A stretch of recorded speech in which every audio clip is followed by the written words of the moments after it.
Welcome back to this Guild Wars Let's Play. You're with Sambo, and joining us as always is Seraphis Heals a Lot and the lovely, charming and polite and nice to Sambo, Regina Lacerda. How are you this evening, Reggie? Oh, you've had a heads up. I'm going to be giving you grief today. Oh, come on, I'm trying to... I thought to myself, you know what, if I introduce you as the nice, polite, nice to me person, maybe you'd actually have to live up to that for once, you know.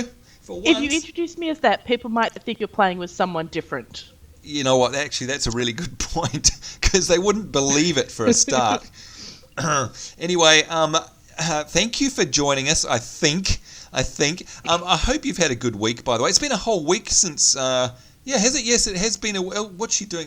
She's taunting me. Look at that. It's been a week since we've been together and she's taunting me. That is going to be one of those episodes. You know what? Look, in the background there, I thought we'll set up with a nice view. Look at that. We've got the blazing red sun. We've got a Mesmer beside us, a lovely elementalist, and of course Reggie with the flowers in her hair. And what does she do? She taunts me out of the starting blocks. Yeah, well, hello to you too. Good Lord. Well, I think that maybe what we could do for this episode is you could log off, you could just, you know, go and play somewhere else, and I'll just talk to myself for the whole episode, and perhaps I'd actually, you know, be nice to myself and I'd be able to make it through without being insulted. What do you think of that idea? Oh, Sambo, now come on. I'm really, really sorry. Will you please forgive me? No. Actually, you know what, folks? The sight of her begging is worse. No, look, tell you what, stick to your forked tongue, woman, evil woman. We prefer that a lot more. Anyway, welcome to everybody watching.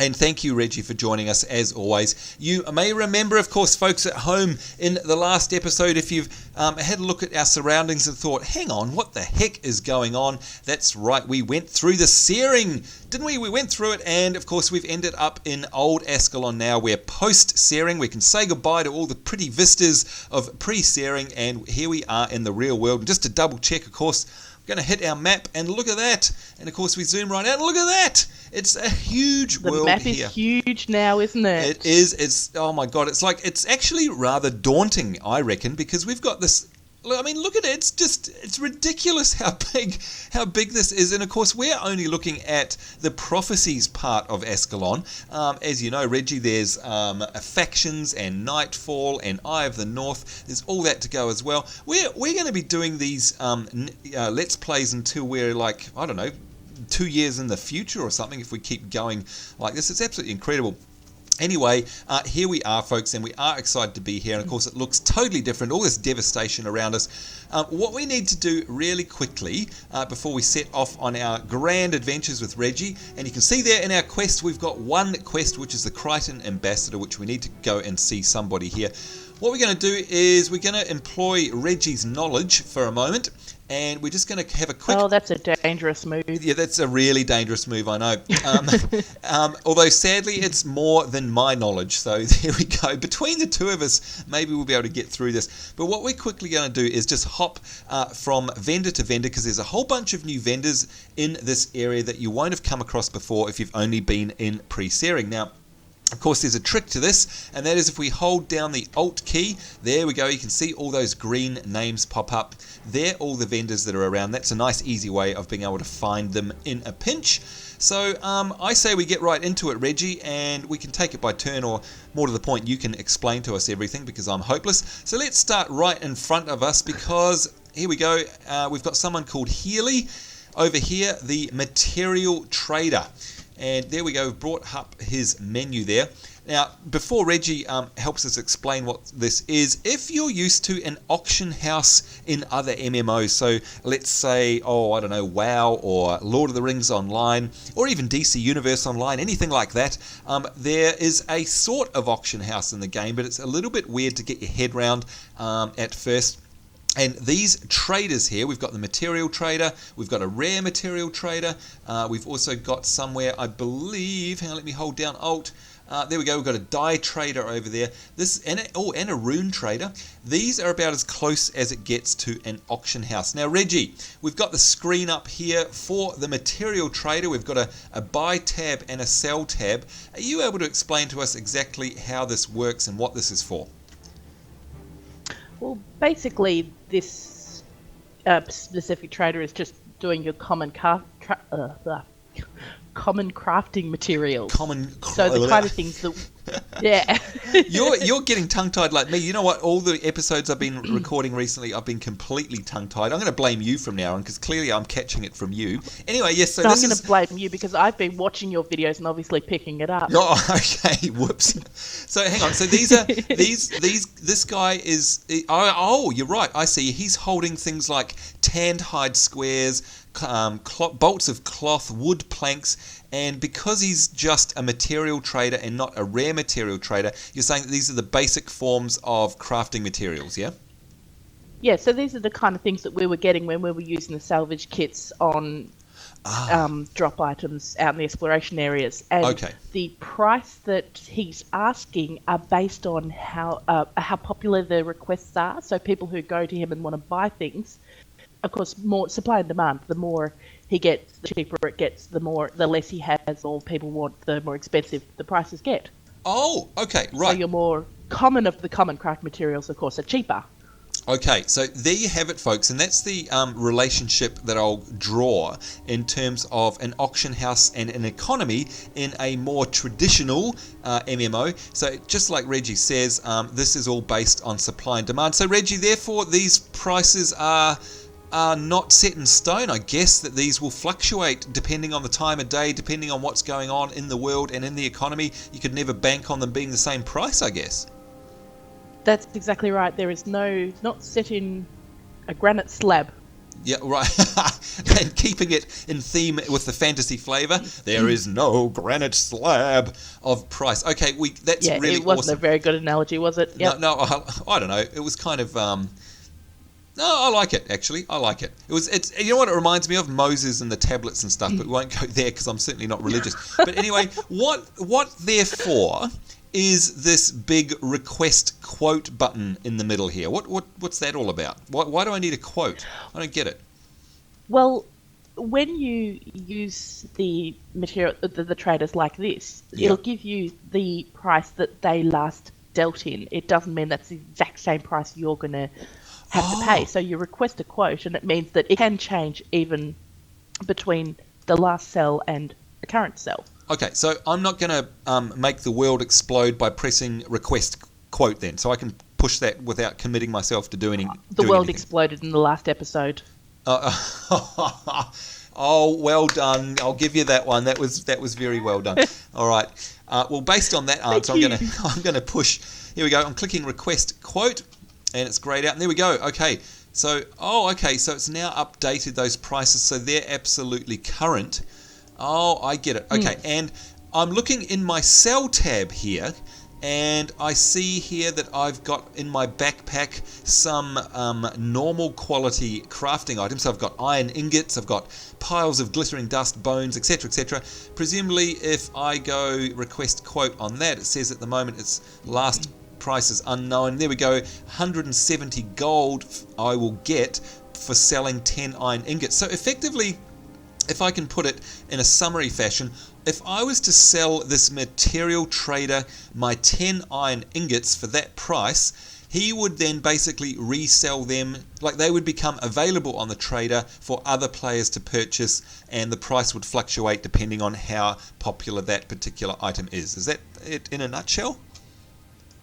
That's pretty much in a nutcase a shell. But you'll also find that any buy price you request will always be more expensive than what you would expect to get by selling.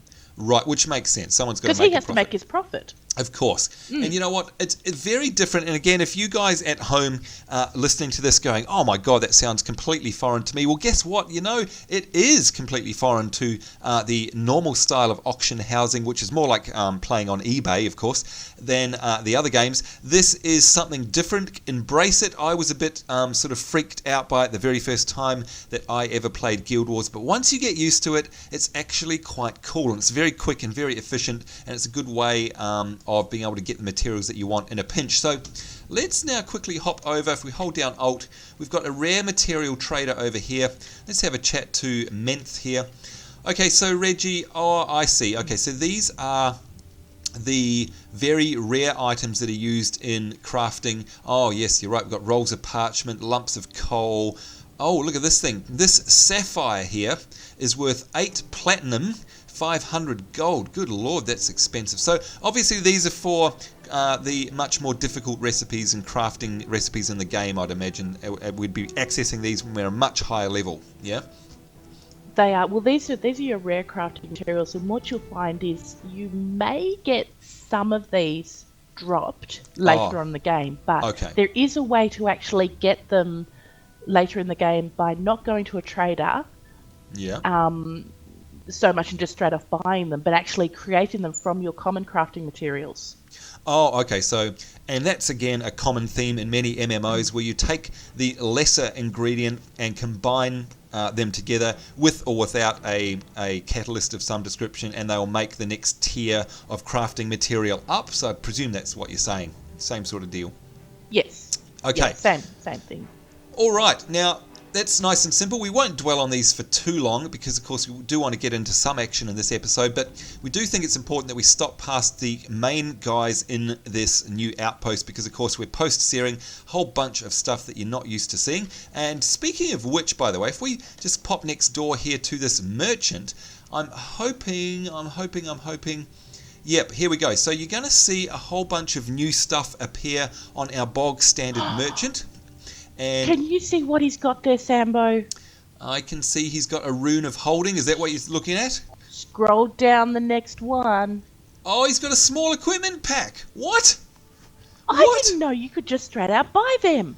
And folks, what we're doing is we're aghast because, of course, Reggie spent about 50 billion hours picking. If you go back and have a look at one of our earlier episodes, you'll know that she went and picked 150 plus red iris flowers in order to get this in my inventory here, the small equipment pack. And by the way, thank you very much once again for giving me that.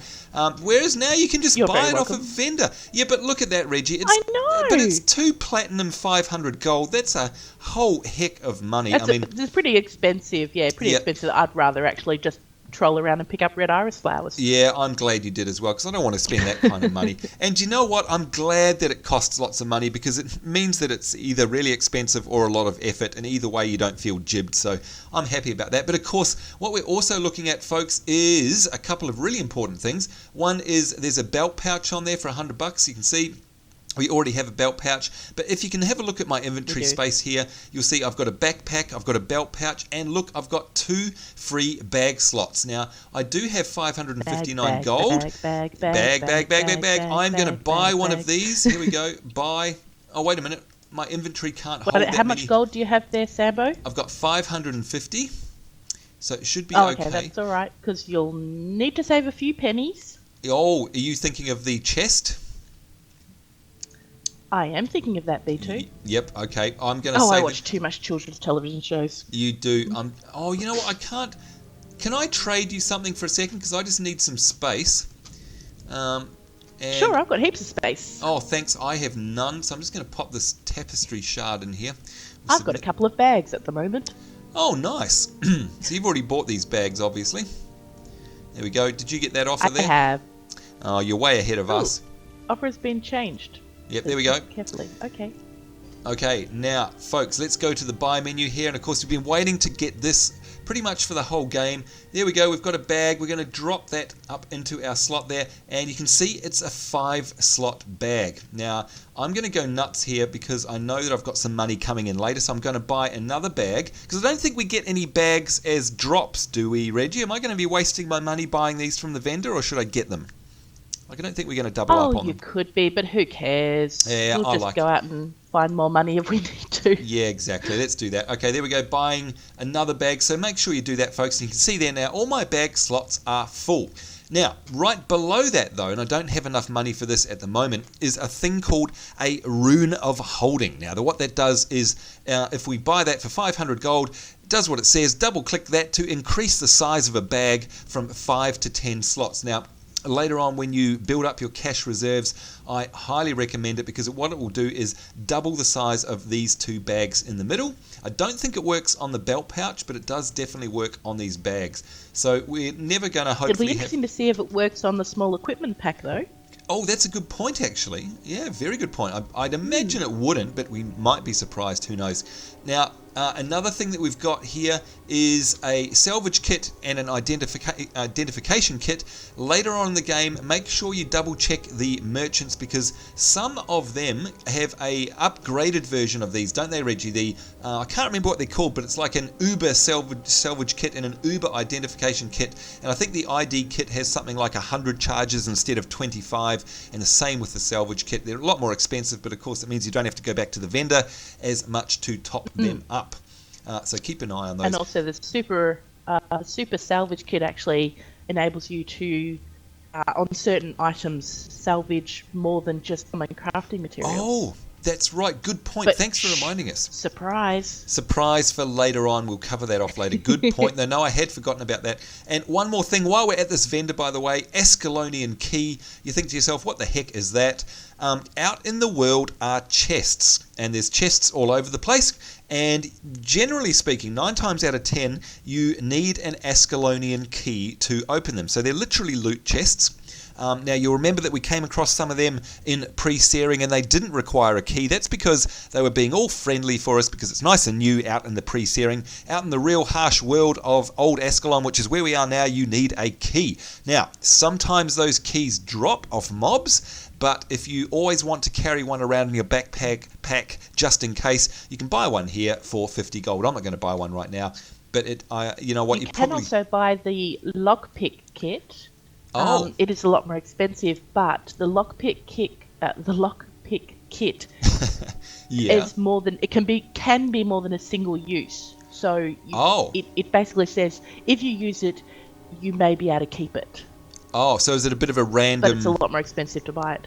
It's a bit of a random one. Yeah. Right. Yeah, it's a lot more expensive, isn't it? Well, I know that later on they are, but I assuming these ones are the same. Okay, I didn't know that. I haven't seen a lockpick before, so I don't know if they've been a recent addition to the game. But yeah, going from 50 gold to basically 1,500 is a whole bunch.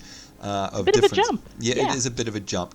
Anyway, there you go, folks. That's the merchants, so don't dismiss them when you come here, because they are different. Now, here we have a die trader, and probably it's exactly the same as Reggie mentioned before, in that it's kind of like an offer and buy, sell, demand system. The prices are fluctuating prices are based on supply and demand, except for this time it's not rare or unrare crafting materials, of course. It is for dies, which is all very interesting. You can see there. Scroll down and look at the price of black. I was just going to say that, and as we've always spoken about black and white, you can see there, these dies are going anywhere between 1 and 300 gold. As soon as you get down to black, it's 9 platinum, 9.5 platinum, or 4 platinum for a vial of dye that's white. So there you go, folks. You can see that those traditionally rare dies have kept their value throughout the 6 years of the game, basically. It's absolutely incredible, isn't it, Reggie, that they've managed to stay that price. In fact, it's a great indicator of a healthy economy after all this time. So, again, to answer anybody's questions who are saying, no, I prefer an auction house, this is a very stable system of maintaining a great economy in an MMO. You just kind of have to get your head around it.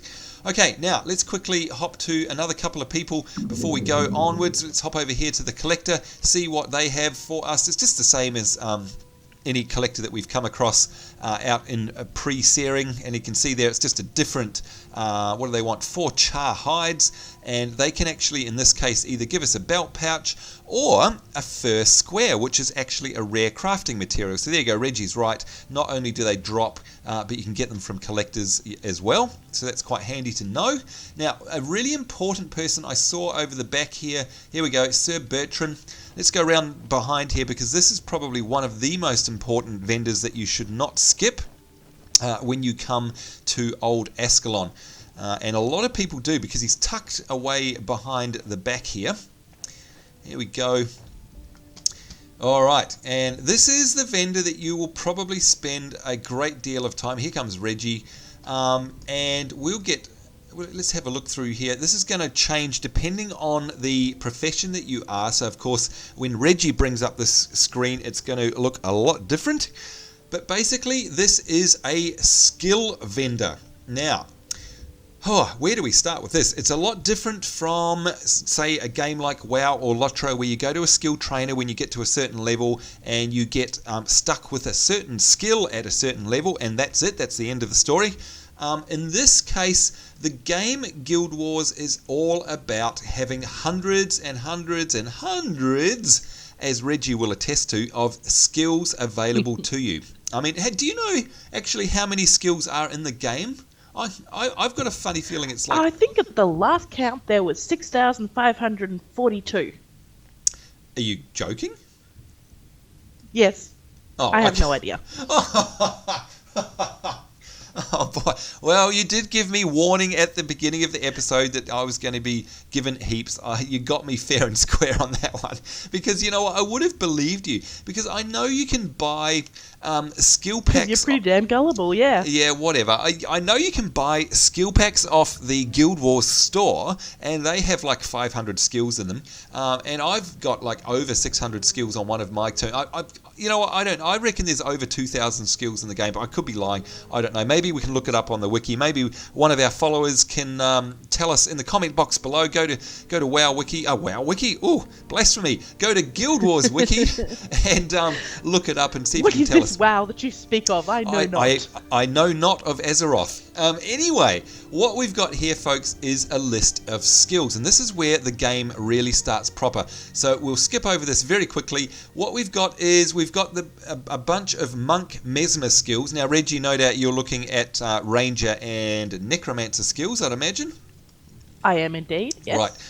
That's, of course, because Reggie is a ranger / necromancer. And we can go down this list, folks, and you can see here there's a whole bunch of skills that are literally available to us to purchase. Now, if we have a look down the list, let's have a look at one. And it says here, for example, Cry of Frustration. It says that it's unlocked. So that means that for whatever reason, whether it be because we've done quests or we've reached a certain level, or we've already purchased a certain number of skills, these particular ones have become unlocked and available to us. And you can see there that it says next to it, unlocked. The one above it, Backfire, you can see that it has the word known next to it. So that means obviously I can't buy it again. I can't waste my money, but I've already learnt that skill. And if we scroll down the list, it's quite a good indicator of being able to see under all the different schools of magic there, how far along you are in terms of collecting all the skills. So, for example, let's have a look at our Smiting Prayers section here, and you can see that there's 5 skills in Smiting Prayers.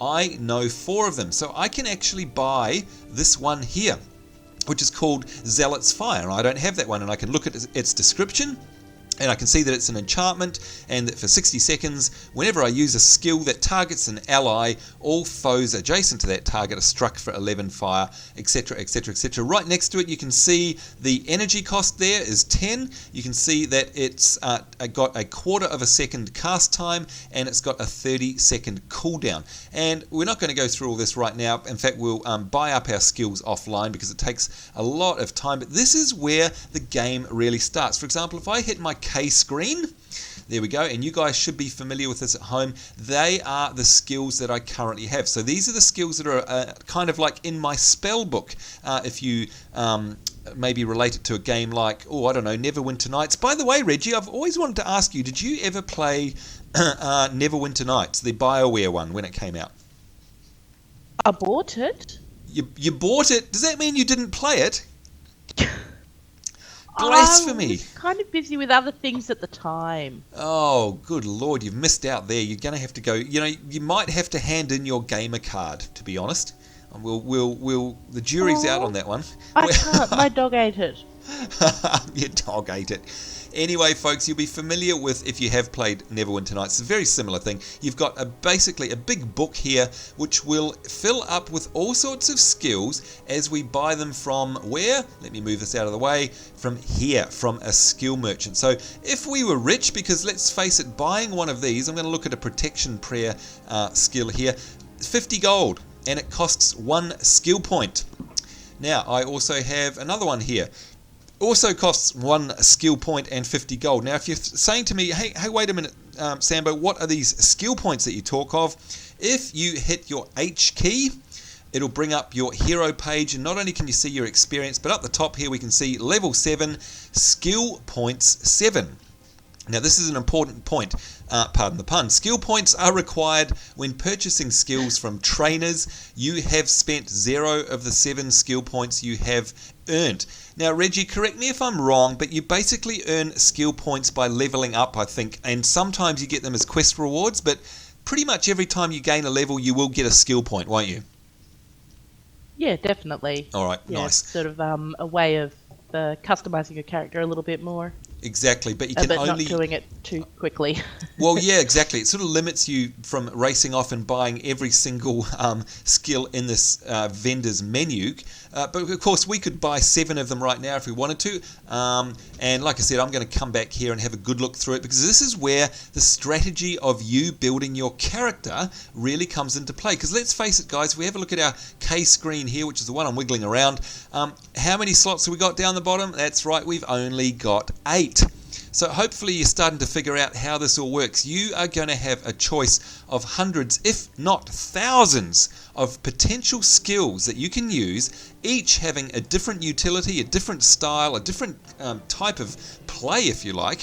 And you have hundreds of thousands of combinations to build a particular skill build, or build your character, because you only have 8 slots to put them in.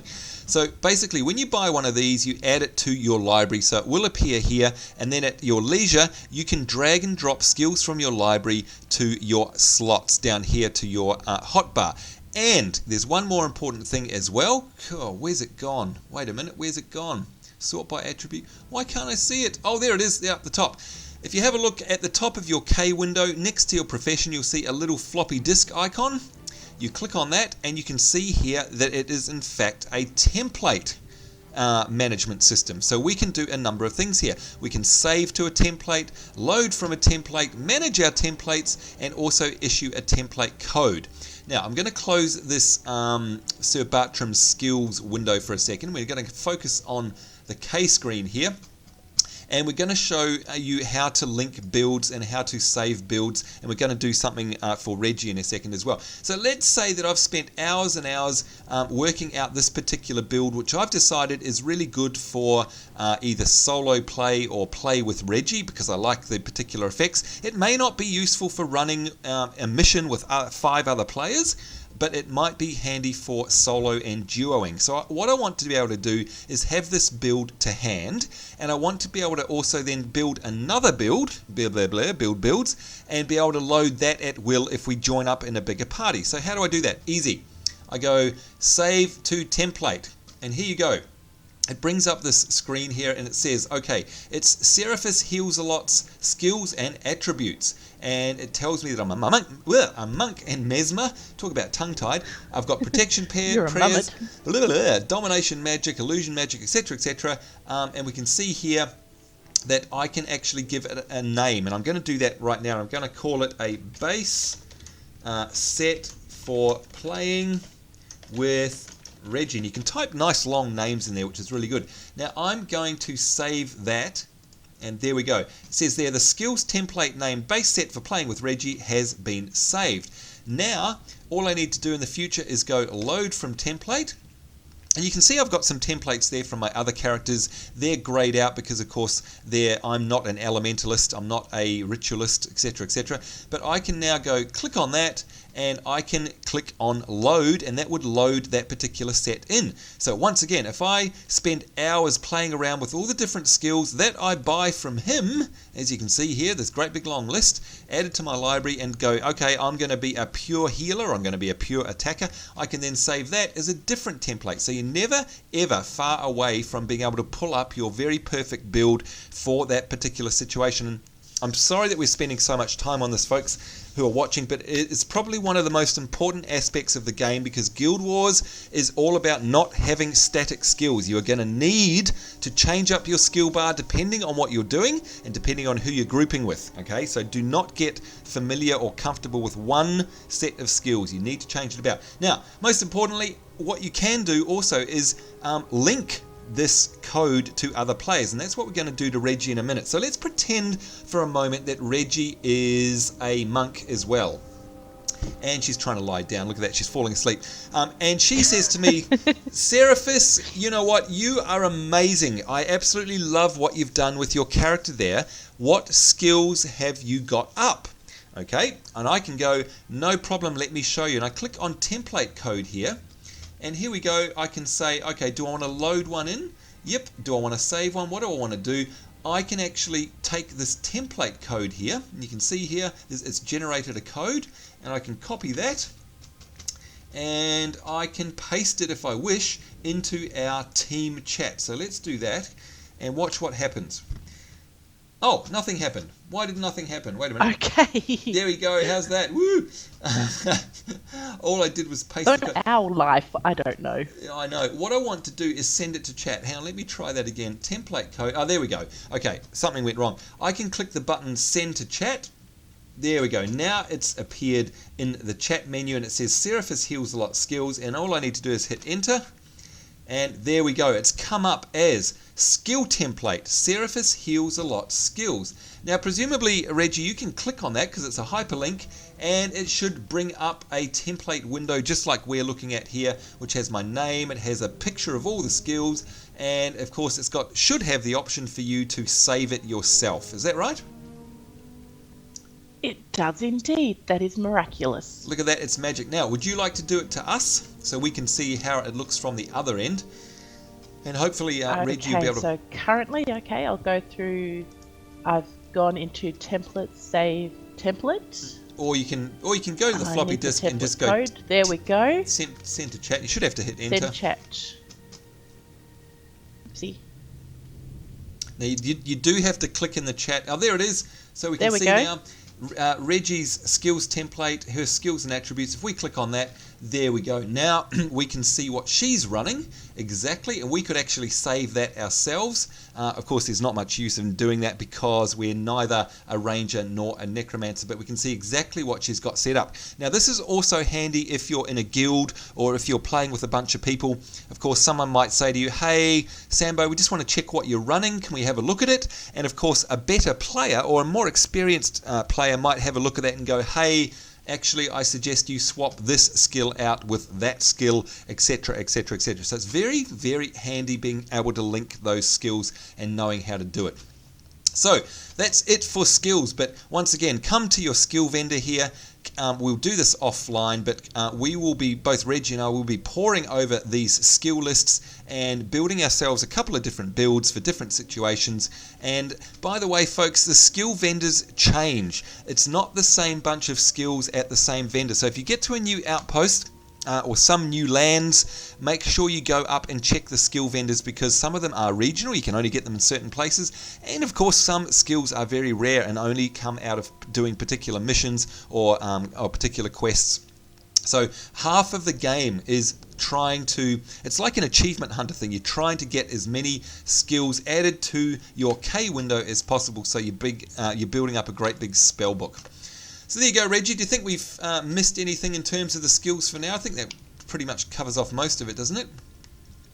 I think you've actually done a fairly reasonable job, Sambo. I'm quite impressed. Well, thank you very much. Let's move on because we're running out of time. And I know you're saying, oh, God, that was boring. We all fell asleep is what you're really saying. But anyway, she's being polite. No, not at all. No, you never. did a lovely job. Well done. Look, she's patting me on the head verbally, folks.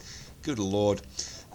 Here, this is another thing that we wanted to cover off, and we're going to go over time, but that's okay because we might as well now just cover off all these things in the one episode, get it all out of the way. I know, Reggie, that you've been keen on getting to these guys. We've got the Guild Registrar. Now, by the way, folks, as you know, we're already in a guild, so this isn't going to be of much use to us, but if you haven't formed a guild, you can come here and just simply say, I'm ready to form a guild, and you'll be able to actually name your guild and yeah, literally form it straight away with this guy.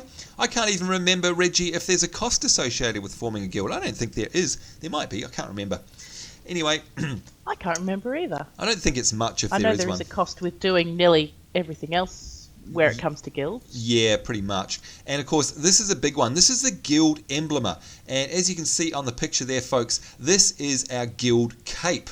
And this is where, for a very large fee of 2 platinum, in fact, we can change the emblem color, the detail color, the background color. We can have varying shades of it, and of course we can change the actual emblem itself. And you can see there's hundreds of them there that we're scrolling through. Now, Reggie, as I understand it, you're not entirely happy with our guild cape. Would that be a fair assumption? It's a little bit boring. It's a little bit boring, she says. Okay, it's boring. It's white. I'm sorry, and white gets dirty too easily. That's as good a reason as any to change it, I guess. So what we'll do later on, folks, in the game, once we've got ourselves to platinum, is we'll come back here and we'll make some changes to the guild cape. But this is where you do it when you first hit Ascalon. Now, a couple more things before we finish up this episode. You'll notice that there's a crafter's corner down here. For goodness sake, do not skip this area. Do not skip this area because you've got weapons and armor. And let's go in there and have a look. Basically, in terms of the weapons for us, what we can do is this guy allows us to customize a weapon. Now, unfortunately, I can't show you because my starter Holy Rod is already customized, but for a 10 gold fee, you can customize a weapon which basically performs the act of soul binding. If you play WoW, or if you play Lotra or any of those other games, you know what that means. Of course, it binds the item to you, which means you can't trade it anymore. But in this case, it gives you a bonus of 20% damage extra over and above what's written on the stats. So make sure you come here and actually do that. You can also sell some gear to them. That's really important. But even more importantly than that guy are these guys, the armor.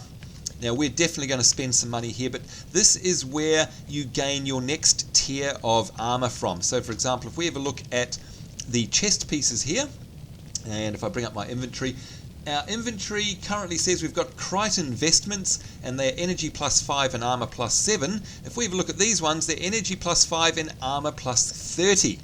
And there's always 2 styles. We've got monk raiment and woven vestments, and there's chest, there's legs, there's shoes, and there's, what else is there? Pants, hand wraps. And Reggie, I'm presuming that you've got 2 choices for all of them as well, two different designs, which you can see when you click on them.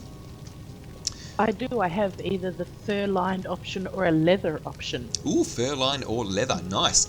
And one thing you will notice, folks, here is that they cost 75 gold, but they also will cost you some crafting materials. That's right. So, for example, if I wanted to buy this monk raiment, it would cost me 75 gold and 6 bolts of cloth.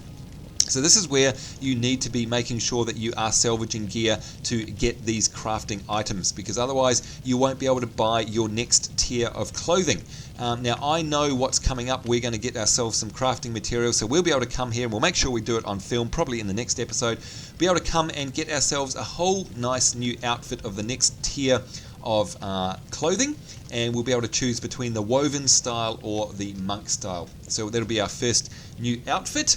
So that's very exciting. And there's another vendor over here which has armor. Now, at the moment, he's probably got this very same stuff he has, but later on in the game, these guys, like if there are 2 vendors, they actually have different stuff, or they have a lower tier. So, for example, in this case, we're looking at the monk raiment, which we saw before, which had 5 energy and 30 armor. This one is only 5 energy and 15 armor.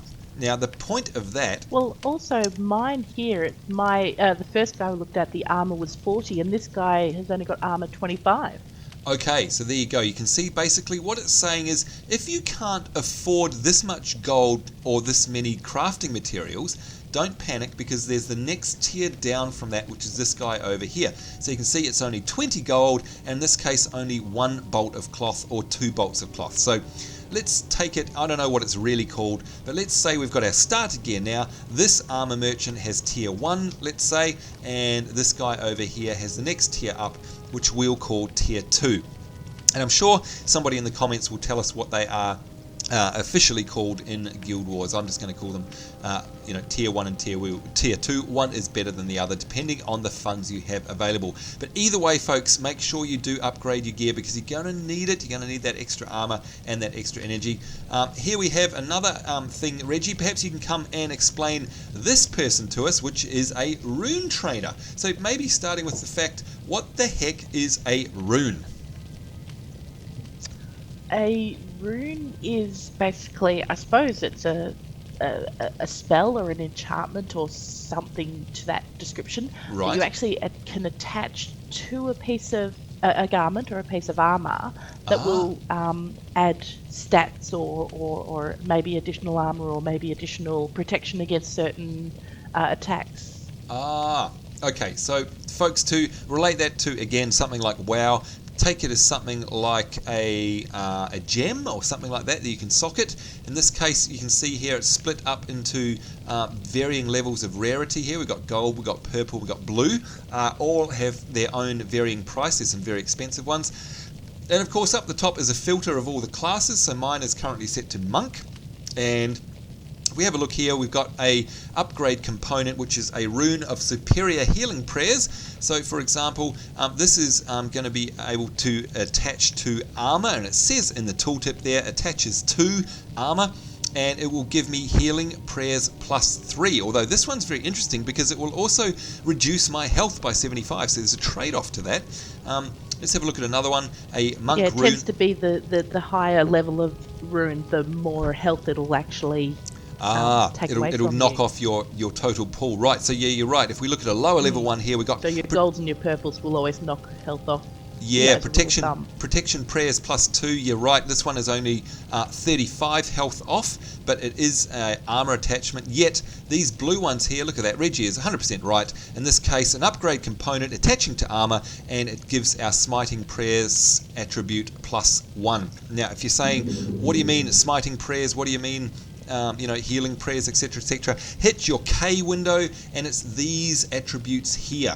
Okay, the ones that you've been assigning points to, it will actually, for example, here we go. Healing prayers, depending on what skills I've got out, of course, is dependent on what particular attributes I want to be boosting. So you can see, folks, it starts to get very complicated and very flexible. There's literally thousands of builds you can make. And if I bought that particular rune that added 1 to healing prayers, this 6 would automatically give us a free point, and it would become 7 as long as that piece of equipment that the rune is attached to is equipped. So I hope that makes sense. And of course, Reggie, I'm imagining that because it's a trader, the same rules apply, and that it's basically going to fluctuate those prices based on supply and demand, yeah? It does, yeah. It usually sort of, the price that it's got is a good indication, but yeah, it can change depending on sort of, supply and demand. Supply and demand, yeah, good. Okay, so again, helping out the economy there. So I hope, folks, you can see through a combination of our skill trader, our K window here, actually building skills, being able to save and load those and link them to people, combining that with the various armor we can get from those guys over there, combining that yet again with these runes that we can apply. The possibilities are literally endless in terms of the type of character, the type of utility, and the type of skills that you want to be building. You can totally personalize it. And of course, once you come across something that you really like and that works well, go to your K screen, make sure you save it to your template so you can switch in and out in a moment's notice. And more importantly, of course, so you can share that particular build with somebody else. Now, Reggie, we've gone way over time. Perhaps we'll save the next and most exciting part of this for the next episode, but let's get up there so that people know what they're in for in the next episode. And, that's kind of a way of luring them in to make sure that they come back and watch our next episode, perhaps. Oh, of course they'll come back. We're so riveting, people would not want to, Of course, they wouldn't want to miss an episode, would they? Ever. And of course, what we're talking about, folks, is something that we've spoken about. Reggie and I have been moaning about right since the very first episode here. If I hold down the Alt key, you'll see we've got 3 very important things here. We've got a Zunlai agent, we've got a Zunlai chest, and another Zunlai chest. I'm going to be horribly nasty and say you're going to have to come back and watch our next episode to find out exactly what they do. Aren't I mean? It's terrible. because we've done quite enough exploring and talking about all the utilities that are available to us now we're out in the real world. But I do think it was necessary. And of course, to anyone that complains about it, you know what? There's a fast forward button on YouTube. You can use that if you're not interested in it this time. Of course, you can also just skip this episode and come back and watch us in the next one, where if you join us... at the end of the episode when people have already watched it all. That's right. Well, hey, we're here to learn. We're here to learn. That's why we've made it all this way to Ascalon. We have to know what it's about. So Reggie will explain to us what these chests are about at the beginning of the next episode. And of course, then after that, we'll be able to head straight out and get back to our questing. So, of course, thank you very much, Reggie, for joining us and helping us explain all of these new crazy systems that we've come across. And thank you to you guys. It's always a pleasure. Thank you to you guys at home, of course, for taking the time to watch as well. On behalf of myself, Sambo, Seraphis Heals a Lot, and of course the wonderful Regina Lacerda, it's us saying take care. Hope you're having a great day, and we'll see you next time. Bye-bye. Bye-bye.